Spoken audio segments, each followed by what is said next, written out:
Welcome to ET Markets Watch, the show about stocks, market trends, and money making ideas. I'm Atul PM, and here are the top headlines at this hour. Ola Electric to open final payment window. ABFRL to buy 51% stake in House of Masaba. PV sales in India dipped 13% in December, says Siam. Hero Moto expands operations in El Salvador. Tech hiring shrugs off Omicron jitters. WEF's online Davos agenda meet to take place next week. Let us take a quick glance at what happened on the last trade today.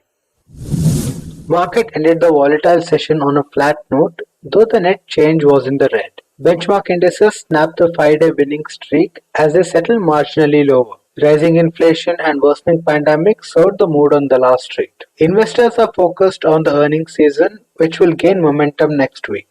The BSE Barometer Sensex gyrated in a range of 570 points but settled at 61,233, only a dozen points lower. The index added close to 1,500 points during the week. Its broader peer Nifty 50 dropped merely 2 points and settled above the 18,255 mark. The index has gained about 450 points during the week. Broader markets outperformed the headline peers as BSE mid-cap and small-cap indices settled with decent gains. Fear gauge India VIX eased about 1% but remained above 16 levels. On BSE Sensex, Asian Paints and Axis Bank were the top losers, shedding 3%. They were followed by HUL, M&M, Wipro and HDFC, which dropped 2% each. Airtel, Nestle, Sun Pharma, Titan, Dr. Reddy, IndusInd Bank, ICICI Bank, ITC, SBI and Tata Steel dropped 5% each. Among the gainers, TCS, Infosys, L&T, Tech Mahindra and HDFC Bank rose over 1% each. Ultratech Cement,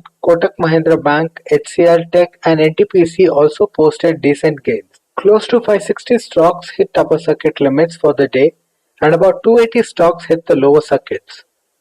Around 125 stocks tested their 52-week highs during the session. We have Ajit Malarkar of Ashika Stock Broking sharing his views on the day's action and the road ahead. Welcome to the show, sir.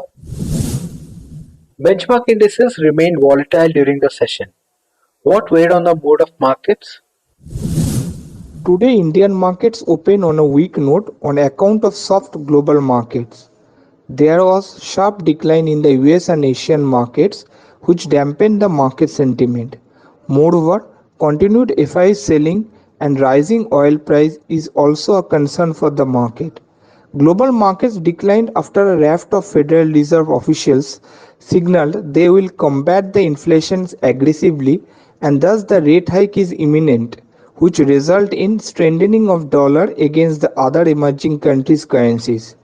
Weak macro data like rising CPI and WPI inflation and declining industrial production growth also adversely impacted the market sentiment. The market expectation is that the latest print of WPI and CPI inflation will have some bearing on the RBI's MPC meet next month. Result season will gain momentum starting next week. What are your expectations from India Inc.?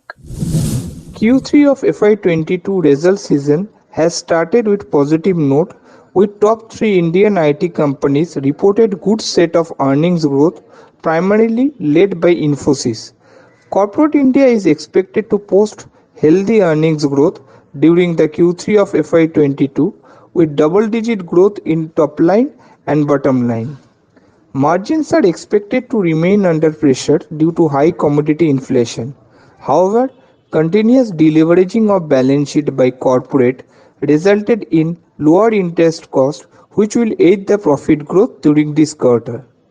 Banks, ITs, paints, capital goods and metals are the sectors which will lead in the front and expected to deliver healthy set of earnings growth during this Q3 of FY22.